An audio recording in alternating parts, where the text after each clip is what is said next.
আসসালামু আলাইকুম বন্ধুরা। তো তোমরা সবাই কেমন আছো? আশা করি অনেক ভালো আছো। তো আজকে বানাবো হচ্ছে নারকেলের ভাজা পিঠা। তো কেমনভাবে বানাতে হয়, কীভাবে বানাতে হয় তো তোমরা তো সবাই জানো বন্ধুরা, তবুই আমি আমার মতন করে বানাচ্ছি। তো দেখে নাও, এইভাবে করে আমি কিন্তু খামিরটা বানিয়ে নিয়েছিলাম। তো তারপর আমি একটা বড় একদম রুটি বানিয়ে নিয়েছি। তারপর আমি কিন্তু বাটির মাপে কেটে নিয়েছিলাম। তো তারপরে আমি নারকেল দিয়ে ভালো করে সব কিছু মুড়ে নিয়েছিলাম। তো এখানে কড়াইতে তেল বসিয়ে দিয়ে কড়াইতে তেলে বসিয়ে দিচ্ছি। তেলটা গরম হয়ে গেছে। তো এখানে আমি দিয়ে নিচ্ছি সব একটা একটা করে পিঠাগুলো বানিয়ে রেখেছিলাম।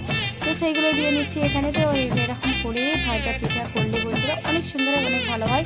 তোমরা কিন্তু এভাবে করে কিন্তু পিঠাটা বানাবে, অনেক ভালো হবে, অনেক নরম হবে, খুব সুন্দর হবে, খেতে অনেক ভালো লাগবে। তো দেখো বন্ধুরা কত সুন্দর লাগছে। এইভাবে করে বানাও বন্ধুরা, হেভি হেভি লাগবে, খুব সুন্দর লাগবে, খুব কিউট লাগবে। তোমরা কিন্তু এভাবে অবশ্যই বাড়িতে বানিয়ে কিন্তু খাবেন। টাটা, আল্লাহ হাফেজ।